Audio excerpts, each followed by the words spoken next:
Breaking news. AP fibre net లో ముగ్గురు ఉన్నతాధికారులపై వేటు పడింది. వారిని వెంటనే తొలగిస్తున్నట్లు AP fibre net chairman GV Reddy తెలిపారు. AP fibre net chief technology officer Pappu Bharadwaja, fibre net business and operations head Gandhamsetty Suresh, procurement assistant manager Shashank Haider Khan ను తొలగిస్తున్నట్లు వివరించారు. ఏపీ ఫైబర్ నెట్ సంస్థలో 400 మందిని తొలగించాలని ఆదేశాలిచ్చిన వారు పట్టించుకోలేదని, ఉద్యోగుల తొలగింపు ఆదేశాలపై ఫైబర్ నెట్ ఎండీ ఈడీ సంతకాలు చేయలేదని, ఉద్యోగులకు జీతాల రూపంలో సంస్థ సొమ్ము చెల్లించాలనే కారణాలతో వేటు వేసినట్లు జీవీ రెడ్డి తెలిపారు. డైరెక్ట్ గా పాయింట్ బ్లాంక్ ఎందుకు చెప్తున్నా అంటే, అధికారులు ఇంత లెథార్జిక్గా మా ముఖ్యమంత్రి గారు పదే పదే పదే పదే నెట్టు నోరు కొట్టుకొని చెప్తున్నాడు. ఆయన మీరు విధుల్లో అలసత్వం వహించొద్దు, ఎప్పటికప్పుడు పనులు చేయండి, ఏదైనా ఉంటే మా దృష్టికి తీసుకురండి అని చెప్తే అసలు మొదలే పెట్టకపోతే ఏం చేయాలి? ఇందులో భాగంగా వారు ఎండీగా ఐఏఎస్ అయితే ఉన్నారు. బట్ వారికి చేదోడు వాదోడుగా ఉంటే అసలు బిజినెస్ను ఒక అడుగు కూడా ముందుకు పోనీయకుండా ముగ్గురు వ్యక్తులు ఉన్నారు. అంటే మిగతా వాళ్ళు కూడా ఉన్నారు. ఇలా ముగ్గురు అనే కాదు, ఇలా ముగ్గురిని అయితే స్పాట్లో టెర్మినేట్ చేస్తున్నా. ఈడీ హెచ్ఆర్ గారు మేడం ఇమ్మీడియట్గా ఈరోజు ఈ ముగ్గురు పేర్లు చదువుతున్నాను. వాళ్ళకి ఇమ్మీడియట్గా టెర్మినేషన్ ఇవ్వండి. అఫ్కోర్స్ సబ్జెక్ట్ 1 month నోటీస్ ఇవ్వండి. కానీ ఈ రోజు రేపు నాలా ట్రాన్స్ఫర్ చేసుకొని they should not be here. ఒక్క రోజున కూడా ఈ ఆర్గనైజేషన్కి మంచిది కాదు. నోటీస్ అయితే 1 month పీరియడ్ నోటీస్ ఇవ్వండి.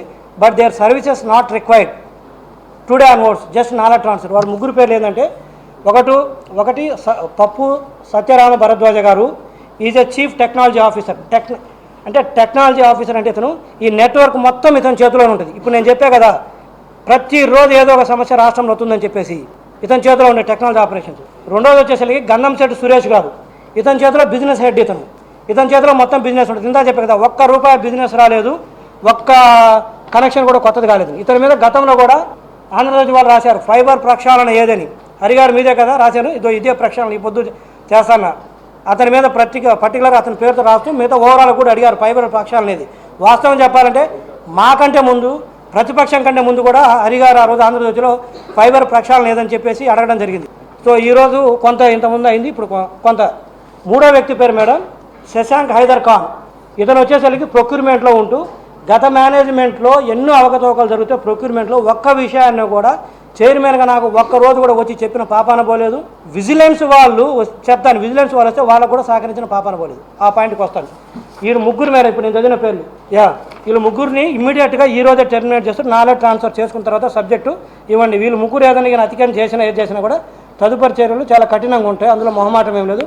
డిసెంబర్ 24వ తేదీన ప్రెస్ మీట్ పెట్టి 410 మందిని ఒకే రోజు ఇర్రెగ్యులర్ ఎంప్లాయీస్ అని చెప్పేసి నేను తీసేయడం జరిగింది. గుర్తుంది కదా అందరికీ, మీ అందరికీ, మీడియా వాళ్ళకి.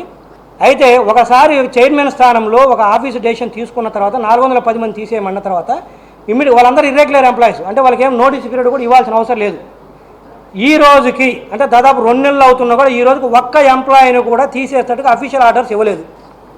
వాళ్ళందరికీ డిసెంబర్ శాలరీస్ పే చేయడం జరిగింది, జనవరి శాలరీస్ పే చేయడం జరిగింది.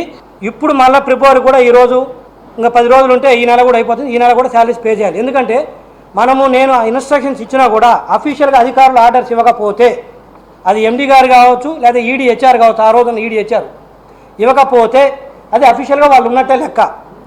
సో ఈరోజు జీతాలు పెద్దారు దాదాపు ₹1.5 కోటి. ఎవడికి పుట్టిన దండగా ఇది? ఈరోజు ఎవరు కట్టాలి డబ్బులు? ఇదంతా ఇర్రెగ్యులర్ ఎంప్లాయీస్, వాళ్ళు రెగ్యులర్ ఎంప్లాయీస్ కూడా కాదు. ఎందుకు ఆఫీస్ ఆర్డర్స్ ఇవ్వరు?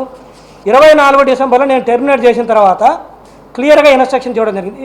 తర్వాత మొన్న 28 జనవరి తేదీన మినిస్టర్ గారు ఇక్కడికి వచ్చి రివ్యూ చేసి ఆ రోజు మినిస్టర్ గారికి చెప్పడం జరిగింది. తర్వాత 29న బోర్డు మీటింగ్ పెట్టాము. బోర్డు మీటింగ్లో కూడా ఈ అంశాన్ని మేము బోర్డు మీటింగ్లో పెట్టి ఒప్పుకోవడం జరిగింది. వాళ్ళందరినీ టెర్మినేట్ చేస్తుంది. బోర్డు మీటింగ్ అయిపోయి కూడా దాదాపు 20 రోజులు దాటింది. అంటే మేము అంత ఎట్లా కనపడుతున్నాం చెప్పాలంటే, ఒకసారి ఇన్స్ట్రక్షన్స్ ఇస్తే ఇంప్లిమెంట్ అవ్వాలి కదా. అంటే నీకు ఆర్డర్స్ సైన్ చేయడానికి బాధ ఏంటంటున్నాను. మరి ఎవరు సైన్ చేయాలి? సైన్ చెప్పండి. ఒక ఎండీగా ఉన్న వ్యక్తులు సైన్ చేయాలి, ఒక ఈడీగా ఉన్న వ్యక్తులు సైన్ చేయాలి. అధికారులు ఇట్లా వాళ్ళను టెర్మినేట్ చేయడానికి మేము నిర్ణయం తీసుకున్న తర్వాత మీకు భయం ఏంటి? భయమా? లేదా వాళ్ళు ఏమన్నా వాళ్ళ చేతులు కలిపారా? లేదా ప్రీవియస్ మేనేజ్మెంట్తో రిక్రూట్ చేసిన ఎంప్లాయీస్ కాబట్టి వీళ్ళందరూ వాళ్ళు చెప్తే ఆపారా? కారణాలు అయితే నాకు తెలియదు. ఈ రోజు కూడా వాళ్ళు సంస్థలో ఆన్ రికార్డ్స్ ఉన్నారు, పనిచేస్తున్నా ఎక్కడ ఉన్నారో నాకు తెలియదు. ఎందుకంటే అప్పటికే తెలియదు, ఇప్పుడు ఎలా తెలుస్తారు? సో ఎందుకు చేయలేదు? దీనికి సమాధానం చెప్పాలి. సో ఇదొకటి. దానికి మించి ఇంకొకటి ఏంటంటే, మాకు జిఎస్టీ ఇష్యూ ఒకటి వచ్చింది. ఎంత దారుణం అంటే జిఎస్టీలో 2 దశలు ఉంటాయి. ఒకటి ఇన్వెస్టిగేషను, 2 అడ్జుడికేషన్ అంటారు. అంటే మన పోలీస్ డిపార్ట్మెంట్లో ఇన్వెస్టిగేషన్, తర్వాత ఛార్జ్ షీట్ ఫైల్ చేసిన తర్వాత కోర్టు ట్రయల్ ఉంటుంది. అలా ఉంటే ఇన్వెస్టిగేషన్ కంప్లీట్ అయిపోయి మీ మీద ఛార్జ్ షీట్ ఫైల్ చేస్తున్నాం, అంటే షోకాజ్ నోటీస్ అంటారు దీంట్లో జిఎస్టీలో, అక్కడేమో పోలీస్ కేసులు ఛార్జ్ షీట్ అంటారు. ఛార్జ్ షీట్ ఫైల్ చేసాము కోర్టులో, అంటే ఇక్కడ షోకాజ్ నోటీస్ మీరు వచ్చి సమాధానం చెప్పమంటే జిఎస్టీ వాళ్ళు వకాలత్తు కూడా ఫైల్ చేయలేదు తెలుసా.